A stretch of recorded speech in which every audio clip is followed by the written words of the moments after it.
Germany's model is known as the social model, the social market model. But when you get deeper, it's often seen as being a little bit more conservative than the Scandinavian social model. A little bit less progressive, a little bit more unequal. And secondly, that it's being reformed in a neoliberal direction a bit quicker. Germany's got some kind of long-term neoliberal tendencies that are coming out now.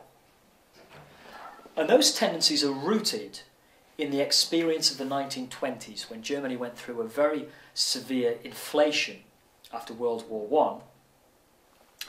And a lot of the politics after World War II and now are based on this visceral fear of inflation.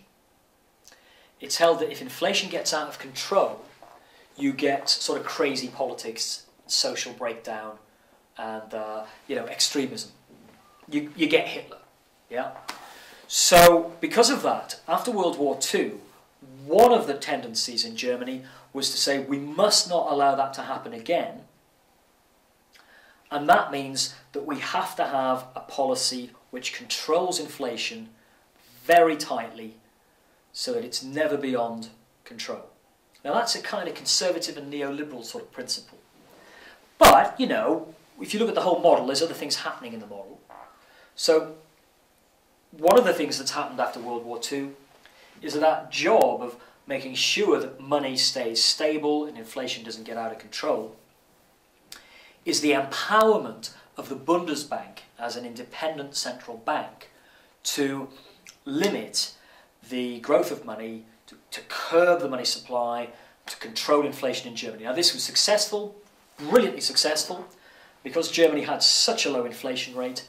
It was extremely competitive in terms of its export prices through the 50s, 60s, 70s, 80s. As other countries, their prices were going up, the Germans weren't, because they were controlling inflation much better than the others. So the Germans were super competitive, and that's partly down to this price policy. Now, the second aspect of the German model that's important is that the sort of empowering of the Bundesbank was part of a general process of decentralization in Germany after World War II. So the lesson that we're learning from World War I is keep inflation down and prevent a concentration of power as you had under Hitler.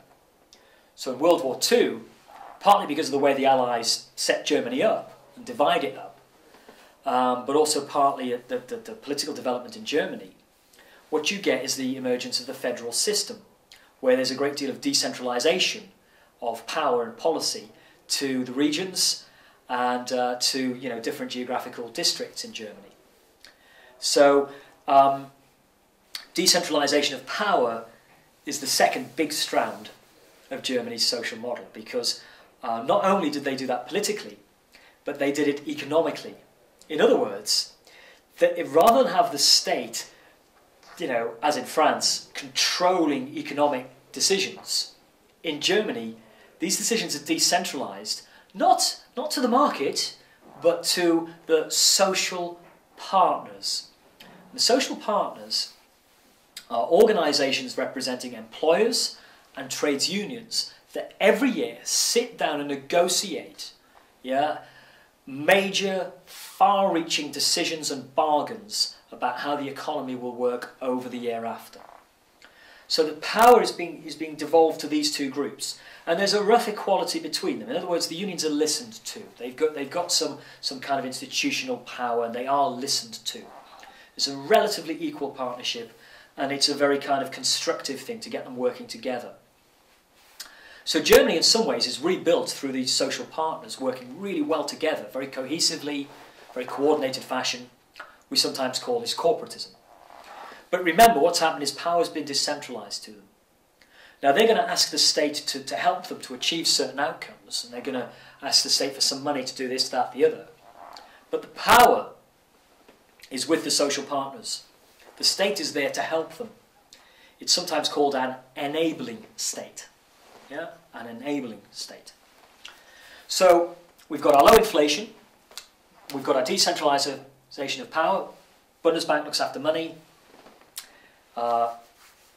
Economic power decentralised to the social partners.